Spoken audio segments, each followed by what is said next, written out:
I was just in here yesterday, and when I was there, I left my glasses in the washroom, and I didn't remember which one. Thanks to the glitz and glamour that the entertainment industry brings to celebrities' lives, Hollywood actors often end up addicted to alcohol. While some famous alcoholics manage to salvage their careers, many crumble under their alcoholism. Here are the 10 worst alcoholics of Hollywood's golden age. She insisted upon diving in the pool, and when she hit the water, the wine hit her. Number 10, Michael Landon. Michael Landon, renowned for his iconic portrayals in Bonanza and Little House on the Prairie, embodied the epitome of the wholesome, respected figure on television for decades. However, beneath the facade lay a struggle with alcohol and Valium addiction, casting a shadow over his perfect image. While his colleagues were aware of his drinking habits to some extent, they were oblivious to the extent of his consumption while on set. Landon would clandestinely add whiskey to his coffee and vodka to other beverages, seamlessly blending his addiction into his daily routine. Even after filming wrapped for the day, his indulgence would continue at the local bar. Melissa Gilbert, who played Landon's on-screen daughter in Little House on the Prairie, reflected on her childhood, unaware of her father's covert vodka sipping from his coffee mug. She remarked, "I'm sure he's one reason why I almost always picked men who smelled like alcohol."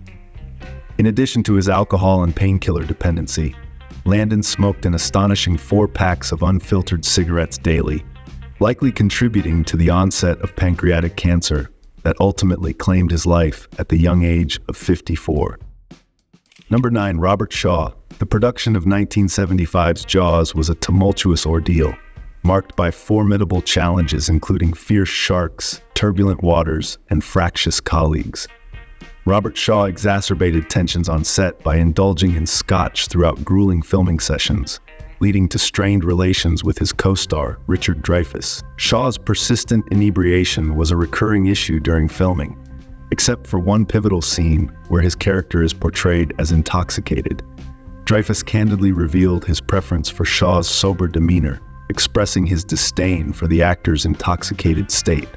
On one occasion, Dreyfuss took decisive action by confiscating a glass of alcohol from Shaw's grasp and disposing of it overboard into the vast expanse of the ocean. Number 8, Joan Crawford. Joan Crawford, married to the CEO of PepsiCo, was appointed as the company's official ambassador, leveraging her celebrity status for business advantage. As Pepsi's ambassador, she embarked on global tours, accompanied by specific beverage requests at each stop. These included 2/5 of Smirnoff, 1/5 of Old Forester bourbon, 1/5 of Scotch, 1/5 of Beefeater gin, 2 bottles of champagne, and naturally a case of Pepsi. It's fortunate that Pepsi was her beverage choice, sparing the need to include Coke in the festivities. Number 7, Peter O'Toole. It's surprising to fathom that someone with striking, vibrant blue eyes like Peter O'Toole would be counted among Hollywood's foremost alcoholics.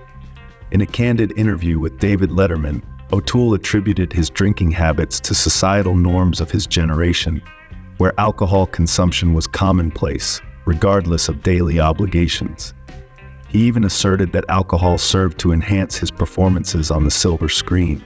One memorable anecdote involves the filming of Lawrence of Arabia, specifically the scene depicting a camel raid. Interestingly, both O'Toole and his co-star, Omar Sharif, harbored a fear of camels and opted to remain inebriated throughout the entire sequence.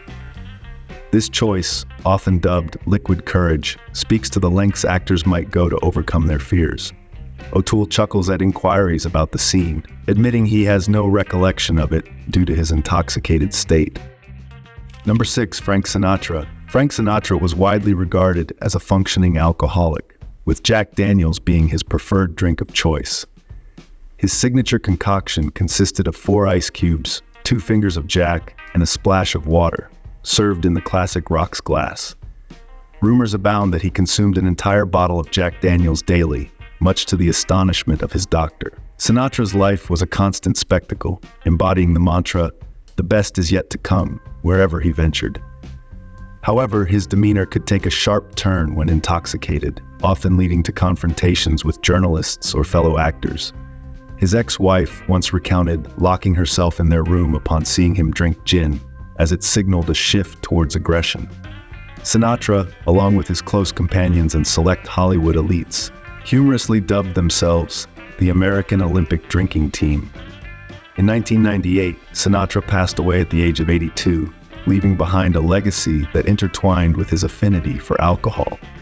He was laid to rest with a bottle of Jack Daniels in his casket, a fitting tribute to his enduring relationship with the beloved whiskey. Number 5, Dean Martin. The epitome of coolness, Dean Martin once quipped, "I feel sorry for people who don't drink. When they wake up in the morning, that's as good as they're going to feel all day." Much of Martin's onstage persona revolved around the image of a charming, affable drunkard. However, his daughter and close friends have asserted that it was all an act, with Martin often having nothing more than apple juice in his glass. It was the mere presence of a drink and cigarette that elevated his image to legendary status.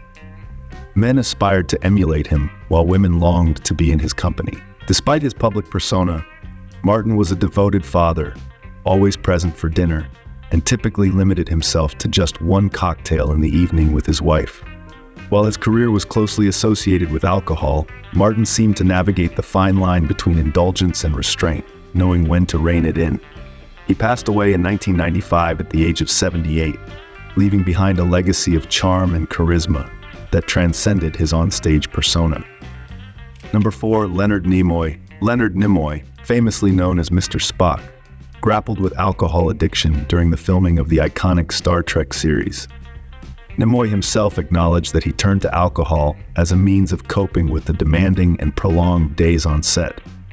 William Shatner, his co-star, observed that Nimoy used alcohol as a shield against the overwhelming pressures of fame, and what began as one drink escalated into a pattern of addiction, fueled by his predisposition towards addictive behavior. After the conclusion of filming for Star Trek, Nimoy sought help and underwent rehabilitation to confront his alcohol dependency. Despite his efforts to overcome this struggle, Nimoy ultimately succumbed to another habit, smoking, which claimed his life at the age of 83. His legacy as Mr. Spock endures, but his personal battles serve as a poignant reminder of the human struggles behind the iconic characters we admire. Number 3, Richard Burton. Can you believe that at the peak of his alcoholism in the 70s, Burton was consuming 2 to 3 bottles of vodka daily? He gained a notorious reputation in Hollywood for his unabashed heavy drinking, showing little concern for public perception. In fact, he once brazenly informed a director that he would abstain from drinking on their film, only to clarify that this meant limiting himself to just 1 bottle of vodka for the day. Burton even asserted that he considered himself sober when consuming 2 bottles, reserving the label of drinking for 3 or more. Despite his personal struggles, Burton delivered an unforgettable performance in the 1966 film Who's Afraid of Virginia Woolf, portraying a hard-drinking college professor. His stellar portrayal earned him an Oscar nomination. However, his alcoholism continued to plague him, evident during the filming of The Klansman in 1974, where he had to film many scenes while seated or lying down due to his impaired balance. Following the completion of filming, Burton took the courageous step of checking himself into a lockdown rehabilitation facility to confront his addiction. Amidst a tumultuous divorce from Elizabeth Taylor, he finally committed to sobriety. Unfortunately, the toll of his years of excessive drinking had already taken its toll. Burton suffered from cirrhosis of the liver and kidney disease, tragically passing away in 1984 at the age of just 58.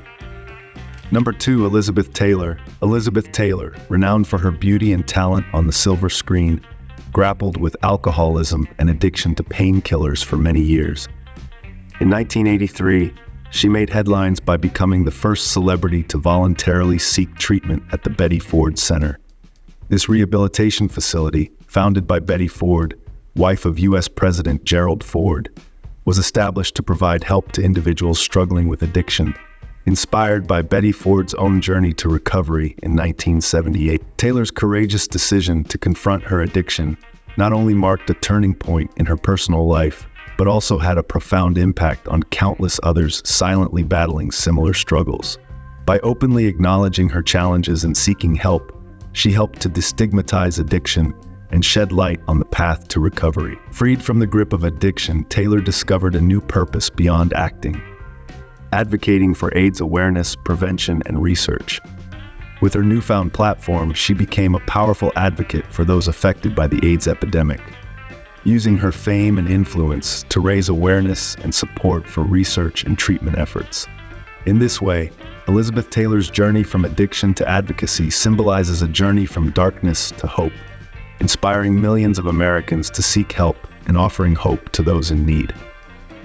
Her legacy extends far beyond the silver screen, leaving an indelible mark on the fight against addiction and the quest for a cure for AIDS. Number 1, Carrie Grant. Carrie Grant, known for his suave demeanor on screen, battled alcoholism in the 1950s and sought treatment to overcome his addiction. His journey to sobriety took an unconventional turn when his doctor prescribed a then-new drug, D. Grant found solace and enlightenment in the psychedelic experiences induced by D, embracing the profound journeys it offered.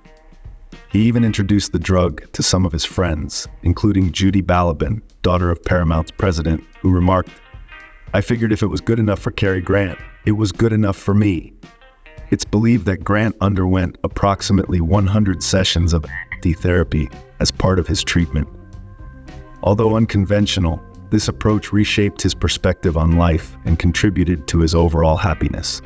Grant lived contentedly until his passing at the age of 82, leaving behind a legacy that extended beyond the silver screen to include his personal triumph over addiction. It's sad and, no pun intended, sobering to learn of the enormous negative effects alcohol has on so many of us. Perhaps fame makes the liquid courage seem even more normalized. Today's list is just a small sample of the stars who have been known to have alcohol problems. Some of them got the help they needed to get sober. Others sadly did not. That's all for today, folks. Thanks for watching. See you in the next video.